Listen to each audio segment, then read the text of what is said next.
silly asses.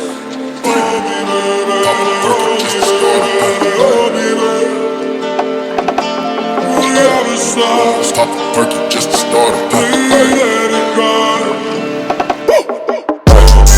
Stop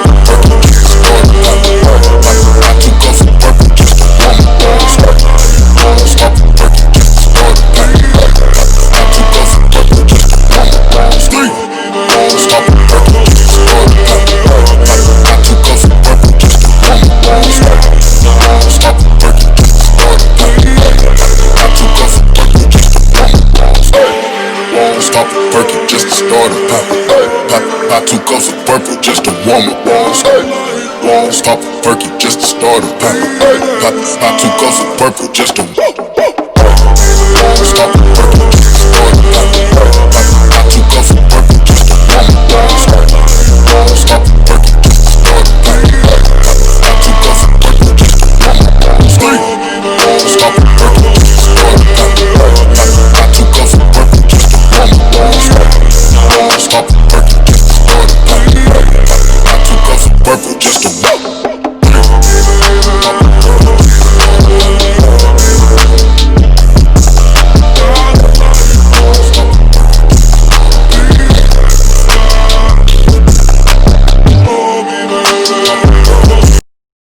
Mana orang nih? Sini. Okey. Okey guys. Kita mula dengan bab 1 iaitu buka. Institusi pemerintahan. Okey, let's swipe up. Okey, hai. Okey, mesti kamu nak tahu kan ataupun kamu ragu-ragu tentang latar belakang raja ataupun konsep raja. So, di sinilah saya akan terangkan segala-galanya. Let's. Sebelum kedatangan penjajah ke tanah Melayu, masyarakat Melayu tradisional telah mempunyai sistem pemerintahan atau kerajaan yang teratur, dan raja merupakan tonggak kepada sesebuah kerajaan Melayu. Institusi ataupun sistem beraja dalam masyarakat Melayu tradisional bermula dengan kemasukannya pengaruh Hindu ke dalam Melayu yang kian meresap ke dalam kehidupan masyarakat tempatan. Raja dalam masyarakat Melayu tradisional digubal berasaskan sistem feudal, iaitu raja menjadi ketua negara yang menduduki peringkat tertinggi dan hierarki sosial sesebuah kerajaan ataupun negara. Jadi kamu sudah faham apa itu latar belakang sama konsep raja? Kalau kamu tahu, raja ni bukan jadi berperanan dalam politik, tapi dia berperanan dalam sistem ekonomi dan juga sosial. Jadi, jom kita tengok. Dalam aspek politik, raja berperanan sebagai ketua kerajaan dan melantik pembesar. Manakala dalam aspek ekonomi, raja berperanan memungut cukai dan memonopoli semua sumber ekonomi. Manakala sosial, raja merupakan ketua agama Islam dan ada istiadat Melayu dan lambang memelihara perpaduan negara. Selesai dari bab raja tadi, mesti kamu nak tahu kan apa itu pembesar. Jadi, jom saya terangkan. Pembesar merujuk kepada mereka yang dilantik oleh raja untuk memegang sesuatu jawatan dalam pentadbiran kerajaan dengan diberikan tugasan tertentu untuk dilaksanakan. Pelantikan bertujuan bagi mewujudkan satu sistem pentadbiran yang teratur serta menjamin keselamatan dan kemakmuran negeri secara berterusan. Sistem ini digubal berasaskan sistem pembesar 4 lipatan pada zaman Kerajaan Melayu Melaka. Sistem tersebut diikuti oleh hampir semua negeri di tanah Melayu kecuali Negeri Sembilan. Namun gelaran pembesar digunakan secara berbeza-beza.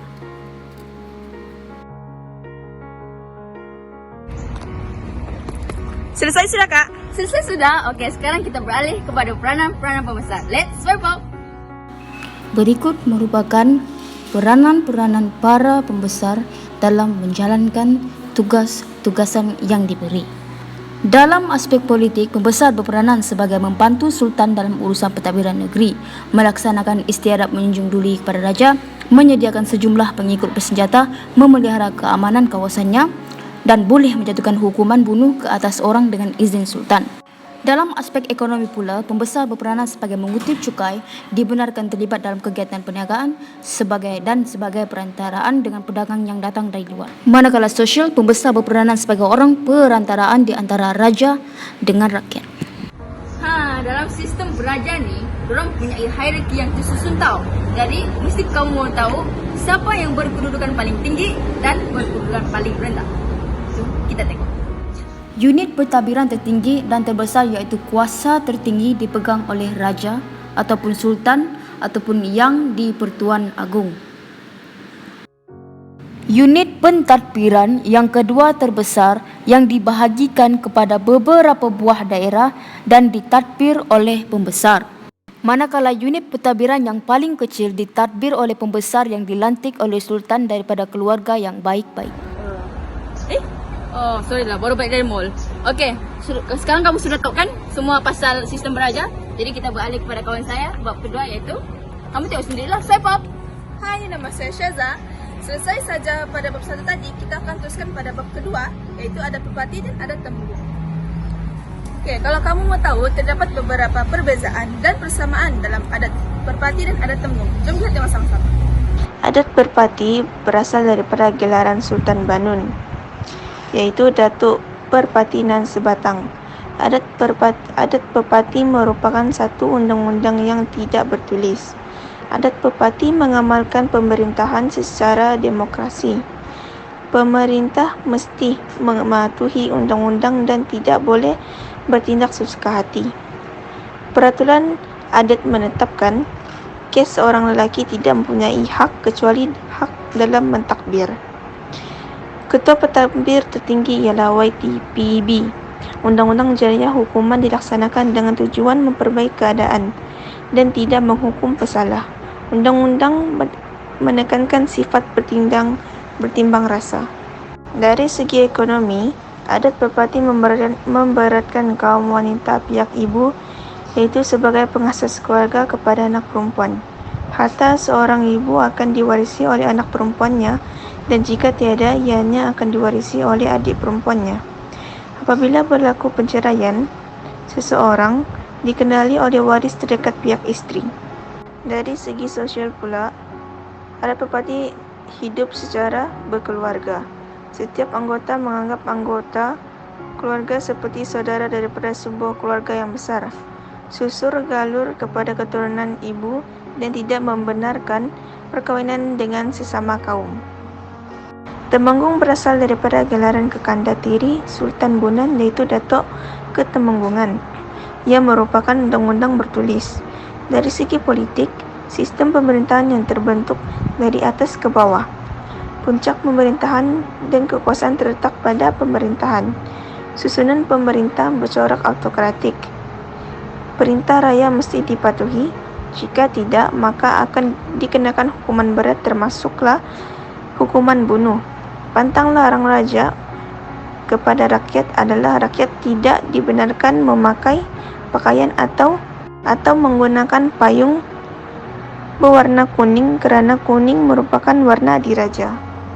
Undang-undang jenayah, hukuman bertujuan memberi iktibar kepada orang lain dan sebagai balasan kepada orang bersalah.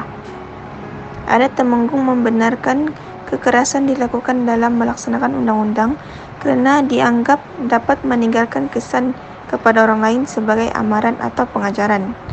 Dari segi ekonomi, dalam pembahagian harta, kaum lelaki lebih berhak mewarisi lebih banyak harta daripada wanita kerana pengaruh daripada hukum faraid dalam Islam, iaitu dan mengutamakan keturunan sebelah bapa. Dari segi sosial, pihak ibu bapa dianggap penting. Undang-Undang Tubuh Johor dimasyurkan pada 14 April 1895 oleh Sultan Abu Bakar. Undang-undang ini merupakan undang-undang bertulis yang teratur dan lengkap dan dikuatkuasakan pada tahun 1895. Dalam menentukan soal pelantikan raja, Fasal kedua Undang-Undang Tubuh Johor menetapkan syarat bakal pengganti raja mestilah berbangsa Melayu dan berdarah raja. Fasal ketiga, jika tiada keturunan dari raja menjadi pengganti, maka zuriat Temenggung Ibrahim boleh diambil menjadi raja. Jika berlaku lagi, ianya beralih ke zuriat Temenggung Abdul Rahman. Dalam menjalankan tanggungjawab sebagai pemerintah, Undang-Undang Tubuh Johor telah menetapkan kewajipan raja untuk memelihara kedaulatan negeri Johor sepanjang masa. Dalam Fasal 15, seorang raja menyerahkan atau membuat sebarang perjanjian untuk menyerahkan negeri atau sesuatu bagian dan negeri Johor kepada sebarang kerajaan, kuasa Europe dan bangsa-bangsa lain. Jika melanggar, maka disifatkan berdosa. Sebagai contoh, Sultan Johor didakwa menandatangani perjanjian Malayan Union yang telah menyalahi undang-undang. Undang-undang menyatakan agama bagi Johor adalah agama Islam, namun agama lain masih boleh diamal dengan aman dan sempurna. Maka dan undang-undang berkuat kuasa ke atas semua lapisan rakyat. Undang-undang yang diamalkan di negeri-negeri Melayu berasaskan adat Temanggung menjadi undang-undang bertulis. Undang-undang bertulis ini juga merupakan warisan daripada hukum Kanun Melaka dan Undang-Undang Laut Melaka. Antara undang-undang negeri Melayu ialah Undang-Undang Pahang. Undang-undang ini disusun pada abad ke-16 oleh Sultan Abdul Ghaffar Wahyuddin Shah. Undang-undang ini dipengaruhi oleh unsur-unsur agama Islam dan dibahagikan kepada 3 bagian. Sebagai contoh, Undang-Undang Jenayah, yaitu hukuman kesalahan adalah keras kepada penderhaka, manakala Undang-Undang Awam merangkumi tanah dan rumah. Selain itu, Undang-Undang 99 Perak. Undang-undang ini disusun pada abad ke-17 dan dibawa ke Perak oleh Said Hurain Al-Faraj. Undang-undang ini mengandungi 99 buah undang-undang yang meliputi pelbagai perkara dan ditulis dalam bentuk soal jawab. Sebagai contoh, perkara-perkara dalam undang-undang ini ialah tugas dan tanggung jawab pemerintah, perkara-perkara jenayah dalam undang-undang, dan hal kekeluargaan. Berdasarkan penjelasan saya tadi, kamu semua mesti sudah tahu kan apa itu adat perpati dari segi aspek, perbezaan, persamaan dan ciri-ciri. Mari kita teruskan dengan plan kawan saya. Jom! Hai, saya Zaniza Emilia Adnan. Selepas bab kedua itu tadi, saya akan berkongsi tentang bab ketiga yaitu sistem sosial. Konsep susun lapis masyarakat. Susun lapis masyarakat bermaksud pembahagian anggota masyarakat kepada beberapa lapisan atau kelas sosial yang berlainan kedudukan dan disusun dalam satu hierarki. Taraf seseorang kebiasaannya ditentukan oleh beberapa faktor seperti keturunan, hubungan kekeluargaan, pangkat dan kedudukan, kewibawaan, serta tugas. Susun lapis masyarakat wujud sejak zaman dahulu dan kekal dalam mana-mana masyarakat sehingga kini. Susun lapis masyarakat terbahagi kepada 2 golongan, yaitu golongan pemerintah dan golongan diperintah. Bagi golongan pemerintah, peringkat pertama diduduki oleh sultan atau raja atau yang dipertuan besar. Bagi peringkat kedua pula diduduki oleh keluarga dan kerabat diraja. Kedudukan yang ketiga merupakan bangsawan dan pembesar. Peringkat keempat pula diduduki oleh ulama dan pendeta, manakala bagi peringkat yang kelima diduduki oleh penghulu. Bagi golongan diperintah pula, peringkat pertama diduduki oleh rakyat biasa, peringkat kedua diduduki oleh rakyat asing, manakala peringkat ketiga diduduki oleh golongan hamba. Bagi golongan yang ketiga dalam golongan pemerintah yaitu bangsawan dan pembesar biasanya menjadi pentadbir yaitu membantu sultan dalam pentadbiran negeri, juga menjadi penasihat atau pembesar di daerah tertentu. Mereka dilantik melalui pemberian surat tauliah ditentukan oleh zuriat keturunan biasanya anak lelaki atau sanak saudara sebelah bapa kepada pembesar yang terdahulu. Bagi peringkat yang keempat yaitu ulama dan pendeta, mereka dianggap sebagai golongan cerdik pandai pada masa itu, sering menjadi rujukan perkara-perkara tertentu yang memerlukan khidmat nasihat mereka. Ulama juga dianggap pakar dalam bidang agama Islam yang mempunyai kedudukan istimewa dan sangat berpengaruh dalam susun lapis masyarakat Melayu tradisional. Pendeta pula tidak ramai bilangannya. Mereka mempunyai kepakaran dalam bidang kesenian, kebudayaan, kesusasteraan, adat istiadat dan salasilah raja. Dan yang terakhir dalam golongan pemerintah yaitu penghulu merupakan ketua pentadbir di peringkat kampung yang dilantik dalam kalangan rakyat biasa dan bukan dari golongan bangsawan. Mereka mampu menyelesaikan sebarang pertikaian yang timbul dalam kalangan anak buahnya, memelihara keamanan kampung, mengarah rakyat melaksanakan arahan pemerintah dan menjadi lambang perpaduan kampung. Dalam golongan yang diperintah pula, rakyat biasa merupakan masyarakat pribumi yang bermastautin di sesuatu kawasan dan biasanya tinggal di kawasan luar istana atau kampung-kampung kecil seperti di kawasan lembah sungai. Mereka terdiri daripada petani, nelayan, pedagang dan tukang. Mereka juga tidak mempunyai sebarang kuasa politik dan tidak memegang apa-apa jawatan dalam pentadbiran kerajaan. Bagi golongan kedua dalam golongan diperintah, yaitu rakyat asing, selalunya orang bukan Melayu yang datang ke tanah Melayu seperti pedagang, mubalik dan santri, yaitu orang yang merantau dari tempat ke tempat lain untuk menuntut ilmu. Ada juga yang bermastautin dan berkawin dengan penduduk tempatan, dan ada juga yang tinggal sementara sehingga segala urusan mereka selesai. Bagi golongan terakhir, yaitu golongan hamba dalam golongan diperintah pula, tidak boleh bertindak dengan kemahuan sendiri kerana dikawal oleh peraturan dan perintah yang ditentukan oleh pemilik mereka. Golongan ini menjadi hamba kepada para pembesar dan orang kaya dengan melakukan pelbagai tugas seperti mencuci perahu, memetik kelapa, mencari kayu api dan menjadi askar. Mereka berfungsi untuk menyediakan tenaga manusia bagi menyokong dan menjalankan pelbagai kerja dalam masyarakat. Selain itu, mereka juga mampu menyumbang tenaga untuk menambah harta tuannya. Menjadi pegawai kepada tuannya juga merupakan fungsi hak golongan hamba. Bagi peringkat pertama dalam golongan pemerintah, yaitu sultan atau raja atau yang di-Pertuan Besar, merupakan pemerintah tertinggi dalam pentadbiran negeri. Mereka memiliki kuasa dan kewibawaan dalam menjalankan pemerintahan.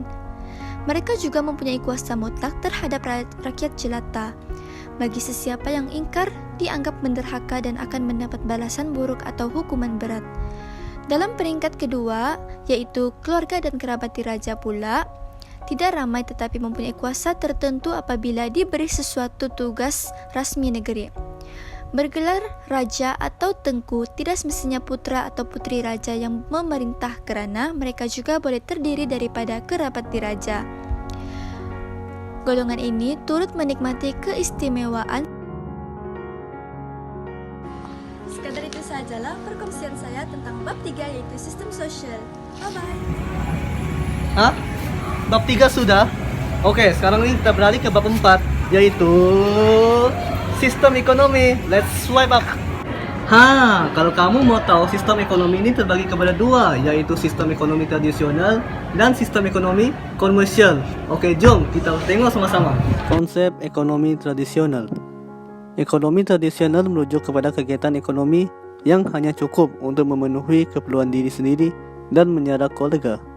Kegiatan ekonomi jenis ini juga dikenali sebagai ekonomi sadar diri, serta merupakan kegiatan asas dan kegiatan utama bagi masyarakat pada masa itu. Antara ciri-ciri ekonomi tradisional ialah tiada pengkhususan pekerjaan. Kegiatan ini melakukan berbagai jenis pekerjaan pada masa yang sama, serta pekerjaan juga melibatkan semua anggota keluarga termasuk kanak-kanak dan orang-orang tua. Ciri yang kedua ialah kegiatan ekonomi berkait rapat dengan kawasan penempatan. Kawasan ini tertumpu di kawasan perampiran dengan laut, pinggir sungai atau kawasan pendalaman. Jika kawasan pertempatan berhampiran laut, maka kegiatan utama masyarakat cenderung kepada aktiviti perikanan. Ciri yang ketiga ialah tiada peralatan moden, hanya menggunakan peralatan tradisional dalam mengusahakan sesuatu pekerjaan. Konsep ekonomi komersial. Ekonomi komersial merujuk kepada aktiviti ekonomi yang menjurus kepada lebihan pengeluaran. Hasil yang dikeluarkan itu akan diekspor dan dijual kepada pedagang bagi mendapatkan keuntungan. Antara ciri-ciri ekonomi komersial ialah penggunaan wang dalam kegiatan ekonomi. Pada zaman dahulu, antara barang berharga yang diterima sebagai wang dalam urusan jual beli ialah logam berharga daripada emas, perak, tembaga atau timah yang berbentuk ketul keping atau dibentuk seperti binatang. Ciri yang kedua ialah urusan jual beli dijalankan di tempat yang tertentu. Mereka yang terlibat dalam kegiatan ekonomi bercorak komersial biasanya berniaga di pasar atau luar dari pelabuhan dengan menggunakan perahu atau kapal kecil. Ciri yang ketiga ialah melibatkan semua lapisan dalam masyarakat. Kegiatan ekonomi bercorak komersial dijalankan oleh semua lapisan dalam masyarakat. Kegiatan ekonomi komersial bagi rakyat biasa dikenali sebagai berjajah dan mereka biasanya berniaga di pasar. Oke, sekian daripada saya Leonard untuk bab 4 yaitu sistem ekonomi. Bye-bye.